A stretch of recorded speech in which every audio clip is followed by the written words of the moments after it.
Let me show you 4 ways to get better reviews for your Airbnb.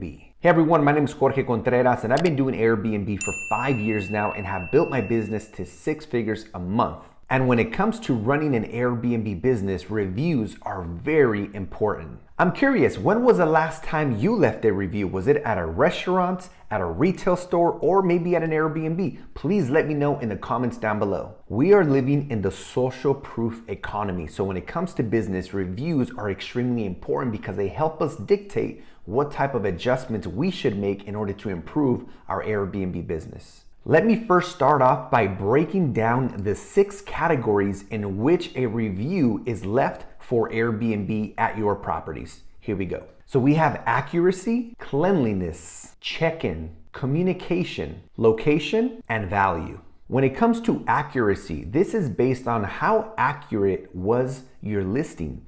Meaning, was everything that you put in the pictures, in the description, in alignment with the actual experience that people got? I remember when I launched one of my first Airbnbs, it wasn't in the greatest neighborhood. And I actually tried to hide it because I thought that if I was transparent and honest and I told people in advance that it wasn't in the greatest area, that it would push people away. And what ended up happening is it actually backfired because when people started staying at the property, they started saying that it wasn't in the best area, and it actually started impacting my reviews on my Airbnb. And so what I learned is that it is very important to be completely transparent and honest because you want to make sure that you get a 5 out of 5 star in the accuracy section of the Airbnb. So it is better to let people know exactly what type of experience they're going to have so that you are being honest and transparent. And this way, if people decide that's not what they're looking for, they can go somewhere else. But everybody who does agree to stay at your property will now know exactly what to expect.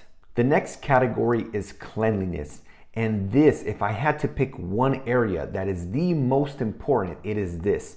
When people stay at your property, they want to have a great experience at a fraction of the price of staying at a hotel. One of the things that hotels have done really good is they have professional staff that they train, monitor, and get feedback on. And this way they always have very clean rooms and properties for people to stay there.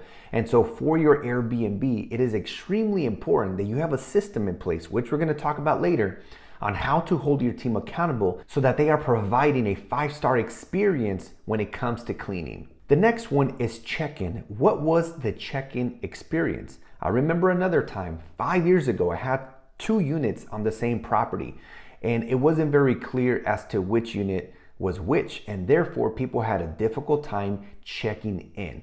So of course I learned to put signs. Hey, this is unit A, this is unit B. I even made videos for my guests to instruct them exactly how to access the proper unit. And before they would even show up, I would make them confirm that they watched the video and they know how to access the proper unit. So when it comes to check-in, it's all about how easy and seamless was the experience when it comes to the check-in.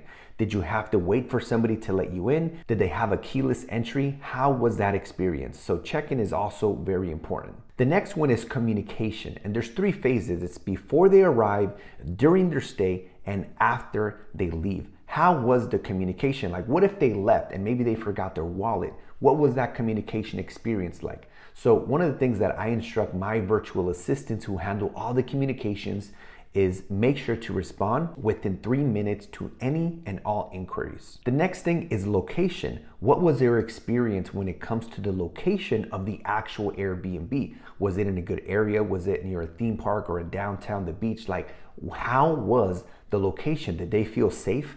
So again, this is also very, very important. And then the last one is value. How do they feel the value was for what they paid? So now that we went over the 6 categories, let's talk about the 4 ways to improve your reviews for your Airbnb. The first one is your cleaning crew optimization system. You need to have a form to be able to communicate with your cleaning crew, and text messaging is not always the way, especially as you start to scale and you get your second one and your third one. So what I recommend is using WhatsApp or Slack.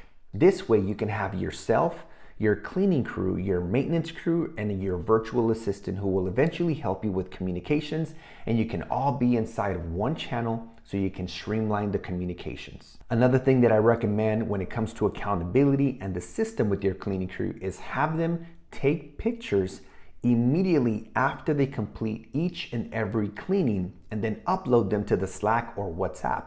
This way you have an accountability system, and if your guest arrives and they say that, hey, the kitchen was really dirty and the dishes weren't done, well, your cleaning crew would have provided you with those pictures the morning of, and this way you know if the guest is telling the truth or if maybe they're not telling the truth. But again, more than anything, it is an accountability system. So this way, after each cleaning, your team knows that they're gonna have to upload those pictures and they gotta make sure they provide a 5-star cleaning experience each and every time. The second thing is communication amongst the team. And as I mentioned, with the WhatsApp or the Slack group, it is going to be very effective. Let me give you an example. Let's say that your cleaning crew arrives, and typically what I recommend is that they do an inspection of the area before they start cleaning. And let's say that they found a small leak in the bathroom sink. Well, they can go into the Slack or WhatsApp group and tag the maintenance guy or gal and say, hey, can you please come take care of this maintenance issue? We got a small leak here. And this way they eliminate you out of the conversation. Now, when you start your first Airbnb, it'll likely be you who's doing a lot of this communication. But I just want to plant those seeds so that eventually you could work on the business and not in the business, because one of the mistakes a lot of new Airbnb hosts make is they basically end up leaving their 9-to-5 and just creating another 9-to-5 by doing everything. Again, at first, it's totally okay to wear all the hats or most of the hats so you can learn and master the business. But you want to start thinking about how to delegate and automate again so that you can work on the business, not in the business, and the business runs without you. So in short, having a chat with the whole team will streamline the communication. This way, if your cleaning crew has a question for the virtual assistant or the handyman or vice versa, they can basically communicate with each other and you can just oversee the entire process. Number 3 is feedback from guests. And feedback is very important because this is what allows you to continue to improve your Airbnb. It's important that when it comes to communication with your guests, you check in before their arrival, at least 24 to 48 hours before, in case they have any questions about getting into the property or parking, or sometimes they may want to drop off their luggage early. Whatever it may be, communicate with your guests before. You also want to communicate with them during their stay, like as soon as they check in, maybe around 6, 7, 8 p.m. They should have checked in by then in most cases. Check in on them. Be like, hey, Jorge, how was your check-in experience? Do you have any questions? Do you need support with anything? And if they're staying for 2 or 3 days, 1 or 2 check-ins is okay during their stay. But typically, if they're staying for 1, 2, or 3 weeks, you want to make sure you check in with them every 3 to 4 days in case they have any questions. And then finally, you want to check in on them 24 hours before their departure, reminding them of any checkout procedures that you may have in place and also of the checkout time, because a lot of Airbnbs have a different checkout time and you want to make sure that they know what time yours is, as typically your cleaning crew will arrive right at checkout so they can clean for any same-day guests coming in after them. And the fourth part is to ask for their reviews. You want to take a proactive approach. Typically, what we like to do is send them a message right after the guest checks out that says something like this. Hey Jorge, thank you for being a great guest. I will make sure to give you a 5-star experience. If you can please leave us a review as we continue to improve the experience at our Airbnb so we can continue to attract great guests like you. Something along those lines.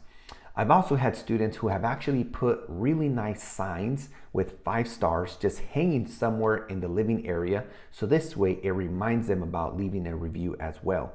But again, don't just rely on the Airbnb automated messages to make sure that your guests leave a review. Take a proactive approach. As I mentioned at the beginning of this video, we are living in the social proof economy, and reviews are going to help you not just take your Airbnb to the next level, but make sure that you get to Superhost status much faster, which allows you to get more bookings and charge more. And hey, I understand if this video was a little overwhelming and full of information, Trust me, I know how you feel. I felt that way too.